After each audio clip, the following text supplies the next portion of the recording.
किसानों को समझाओ गोबर की खाद डालो। फिर कुछ किसान कहेंगे जी उत्पादन होगा क्या? उनसे कहना गारंटी मेरी, गारंटी भारत स्वाभिमान ट्रस्ट की। थोड़े दिन में भारत स्वाभिमान ट्रस्ट की तरफ से हम किसानों को कहेंगे कि आप बिंदास गोबर की खाद डालो, गारंटी हमारी, 1 ग्राम भी उत्पादन कम नहीं होगा।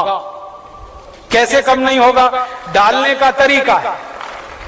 डालने का तरीका क्या है? अभी किसान गोबर कैसे डालते हैं? गोबर डालते हैं, वो घूरा है, घूरा गांव में कचरा डालने का, वहां गोबर इकट्ठा करते हैं। 6 महीने 8 महीने साल भर वो सूखता रहता है और सूख सूख के उसकी सारी ताकत निकल जाती है। फिर वो सूखा हुआ गोबर हम डालते हैं, इससे उत्पादन ज्यादा नहीं आता। गोबर को हमेशा गीला डालना चाहिए, ताजा डालना चाहिए। गोबर को अगर पानी में घोल के डालो ना तो वही 3 गुना ज्यादा फायदा करता है। तो किसानों को ये समझाओ कि गोबर को सुखा के खेत में ना डालें, उसको पानी में घोल के डालें। तो कैसे घोलेंगे पानी में? उसका फॉर्मूला लिख लो आप। और जो जो गांव में जाने वाले कार्यकर्ता है, ये सब किसानों को आप बोलो कितना गोबर डालना है, कितना पानी उसमें मिलाना है, कितने बीघे के लिए काम में लाना है उसको। अब आपको मैं एक मोटी सी बात बता देता हूं। 1 एकड़ माने 2.5 बीघा, 5 बीघा नहीं, 2.5 बीघा। तो एकड़ 2.5 बीघे का हिसाब जोड़कर बताता था। एक किसान को एक बार में 1 एकड़ फसल के लिए कितना गोबर डालना पड़ेगा? गीला करके डालेंगे तो 10 किलो गोबर, बस 10 किलो गोबर, 10 किलो गोबर। फिर से सुन लो, 10 किलो, ज्यादा नहीं बोल रहा हूं, 100 किलो नहीं, 10 किलो गोबर 1 एकड़ के लिए डालना। कैसे? लिख लो 10 किलो गोबर। फिर इसमें चाहिए 10 लीटर मूत्र। जिस जानवर का गोबर उसी का मूत्र। गाय का गोबर तो गाय का मूत्र, भैंस का गोबर तो भैंस का मूत्र, बैल का गोबर तो बैल का मूत्र।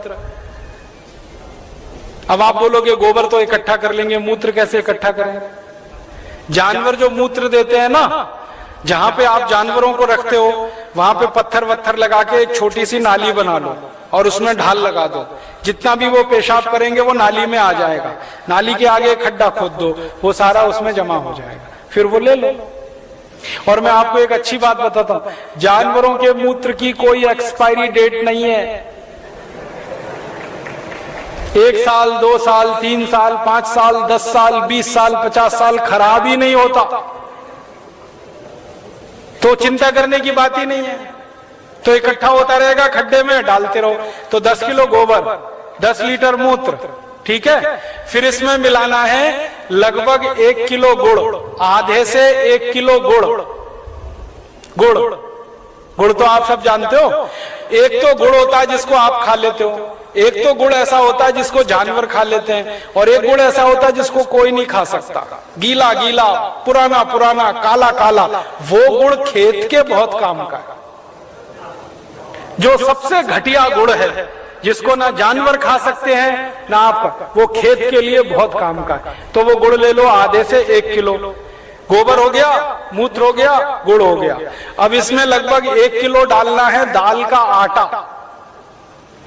दाल है ना, दाल, अरहर की दाल, मूंग की दाल, उड़द की दाल, चने की दाल, सोयाबीन की दाल, खेसारी की दाल, कोई भी दाल, 1 किलो उसका आटा। 4 चीजें हो गई, गोबर, गोमूत्र, गुड़, दाल का आटा। और इसमें डालनी है 1 मुट्ठी मिट्टी। 1 मुट्ठी में आधा किलो या 1.25 किलो तक मिट्टी आती है। मिट्टी कहां से लानी है? आपके खेत के आसपास अगर पीपल का कोई पेड़ है, बरगद का कोई पेड़ है, तो उसके नीचे से खोद लो मिट्टी। पीपल के पेड़ के नीचे की या बरगद के पेड़ के नीचे की? पीपल और बरगद के पेड़ के नीचे की ही मिट्टी क्यों खोदना? आपको मालूम है, पीपल और बरगद के पेड़ हर समय ऑक्सीजन देने वाले पेड़ हैं, और ज्यादा ऑक्सीजन देने वाले पेड़ के नीचे जीवाणुओं की संख्या बहुत होती है। तो पीपल और बरगद के पेड़ के मिट्टी में जीवाणु सबसे ज्यादा होते हैं। यही जीवाणु खेत को चाहिए। तो मिट्टी ले ली, 5 चीजें हो गई, गोबर 10 किलो, मूत्र 10 लीटर, गुड़ लगभग 1 किलो, दाल का आटा 1 किलो और मिट्टी लगभग 1 किलो। ये 5 चीजों मिला दो, घोल दो। हाथ से घोल लेना, खराब नहीं होंगे हाथ। नहीं तो डंडे से घोल देना। एक ड्रम में घोल लेना, प्लास्टिक के ड्रम में घोल लेना, नहीं तो लोहे के ड्रम में घोल लेना। प्लास्टिक का होगा तो अच्छा, लोहे वाला क्षरण ज्यादा होता है। अब इसको घोल के 15 दिन रख देना, 15 दिन रख देना। घोलने में तकलीफ आए तो थोड़ा पानी मिला देना, ज्यादा मत मिलाना, थोड़ा ही मिलाना। घोल के 15 दिन रख देना। 15 दिन के बाद ये खाद तैयार हो जाएगा। इस खाद में क्या होगा, करोड़ों करोड़ों सूक्ष्म जीवाणु पैदा हो जाएंगे। वो जो मिट्टी डाली ना, मिट्टी के जीवाणु अगर 1 लाख हैं तो 15 दिन में वो 100 करोड़ से ज्यादा हो जाएंगे। ढक के रख लो तो अच्छा है। छांव में रखना सबसे अच्छा, धूप में बिल्कुल मत रखना। पेड़ के नीचे की छांव में रखना, नहीं तो कोई ऐसी जगह रखना जहां सूर्य का प्रकाश ना आता हो, और इस पे कपड़ा बांध दो, ढक्कन लगा दो, जैसे है ढक लो। अब ये 15 दिन में तैयार हो गया, इसमें करोड़ों जीवाणु तैयार हो गए। अब ये जीवाणु घोल, इसको जीवाणु घोल कहते हैं, इसको खेत में डालना है। डालने से पहले इसमें पानी मिलाना है। और पानी कितना मिलाना है, जितना गोबर था उसका 10 गुना पानी, 10 गुना कम से कम। 100 लीटर पानी, 10 किलो गोबर तो 100 लीटर पानी, और ज्यादा से ज्यादा पानी मिला सकते हैं तो 200 लीटर। तो 100 से 200 लीटर पानी मिला लिया। अब ये पूरा परफेक्ट घोल हो गया। इसको 1 एकड़ के खेत में छिड़कना है। जैसे पानी छिड़कते हैं ना मिट्टी दबाने के लिए, ऐसे ही छिड़कना है बस। आप इसको छिड़क देंगे तो ये करोड़ों जीवाणु मिट्टी में पहुंच जाएंगे। तो मिट्टी में जीवाणुओं की संख्या बढ़ती जाएगी, और मिट्टी में सारा खेल खेलने का काम जीवाणु करते हैं। आपको मालूम है जीवाणु क्या करते हैं? जीवाणु सारा काम करते हैं। पौधे की जड़ को नाइट्रोजन की जरूरत है तो ये जीवाणु उपलब्ध कराते हैं। पौधे की जड़ को कैल्शियम चाहिए तो ये जीवाणु उपलब्ध कराते हैं। पौधे की जड़ को आयरन चाहिए तो ये जीवाणु, माने पौधे को बड़ा होने के लिए जितने भी सूक्ष्म पोषक तत्व चाहिए और फिर वो हमारे शरीर में वास्तव में चाहिए, वो सब इन जीवाणुओं की करामात से ही मिलता है। तो पौधे की जड़ को भरपूर सूक्ष्म पोषक तत्व मिलने लगेंगे, पौधे की बढ़त बहुत तेज होगी, और जिस पौधे की बढ़त अच्छी होगी उसका फल अच्छा होगा, जिसका फल अच्छा होगा उसका उत्पादन अच्छा होगा। अब इसमें समय लिख लो, कितनी बार डालना, कब डालना। सबसे अच्छा तरीका यह होता है कि खेत को जब जोतने की तैयारी करें ना, जोतें, बीज डालने से पहले खेत जुताई होती है ना, खेत जुताई करते ही 1 दिन डाल दो। आज जुताई किया, कल डाल दो, जुताई करके डाल दो। ये पहली बार, ठीक है। फिर इसके डालने के 2-3 दिन बाद या 4 दिन बाद या 5 दिन बाद बुआई कर दो। है कितना डाल सकते हैं बताया ना, 1 एकड़ में जितना तैयार हुआ 200 लीटर वो। तो आपने इसको जोत के 1-2 दिन में डाल दिया, फिर बीज बो दो। बीज बोने के 21वें दिन में फिर डाल देना। आज बीज बोया तो ठीक 21 दिन बाद एक बार फिर डाल देना। क्या होता है ना, बीज में से अंकुरण होता है, और अंकुरण होने के 21वें दिन तक वो मिट्टी की ताकत से बढ़ता है। फिर 21 दिन के बाद वो सूर्य की ताकत से बढ़ना शुरू हो जाता है, फोटोसिंथेसिस जिसको कहते हैं, प्रकाश संश्लेषण की क्रिया। सूर्य ताप से खाना बनाना शुरू कर देता तो बढ़त तेज हो जाती। तो और आप मोटी सी एक बात याद रखो कि हर 21वें दिन पर डाल देना। आज डाला, 21 दिन बाद डाला, फिर 21 दिन बाद डाला, फिर 21 दिन बाद डाला। तो एक फसल अगर आप समझ लो 4 महीने की है तो लगभग 5 बार डालना पड़ेगा। कोई फसल 6 महीने की है तो 7-8 बार डालना पड़ेगा।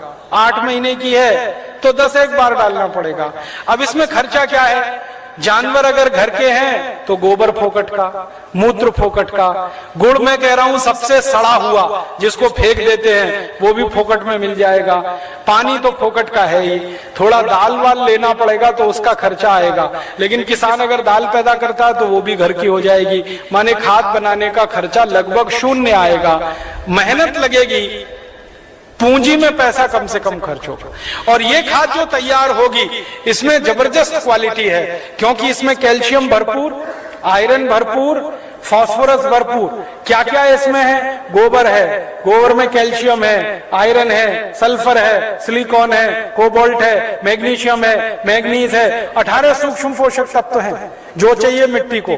फिर गुड़ है, गुड़ में जबरदस्त फास्फोरस है, गुड़ में जबरदस्त कैल्शियम है, फिर मूत्र में ये सब है। तो जो सूक्ष्म पोषक तत्व हमें चाहिए वही मिट्टी को चाहिए, वो सब इस खाद में भरपूर है। यूरिया में नहीं है, डीएपी में नहीं है, यूरिया में कैल्शियम नहीं है, डीएपी में कैल्शियम नहीं है। और कैल्शियम सबसे प्रमुख आधार है मिट्टी के लिए, क्योंकि खेत में कैल्शियम होगा तो पौधे में होगा, पौधे में होगा तो फल में होगा, फल में होगा तो भोजन में होगा, भोजन में होगा तो शरीर में होगा, शरीर में होगा तो हड्डियां मजबूत, हड्डियां मजबूत तो शरीर मजबूत। ये सारा साइकिल इसी कैल्शियम के उस पे। तो ये तो गोबर की खाद से ही मिलेगा, यूरिया डीएपी से मिलने ही वाला नहीं है। तो किसान को ये समझाइए आप। अब आपको समझ में आ गया, हर 21 दिन में डालना है, जबरदस्त फसल आएगी। पहली बार जब आप डालोगे ना तो किसान थोड़ा झिझक करेगा, उसको भरोसा नहीं है, विश्वास नहीं है, तो उसको कहना कि भाई तुम डालो, नुकसान तुम्हारा नहीं होगा।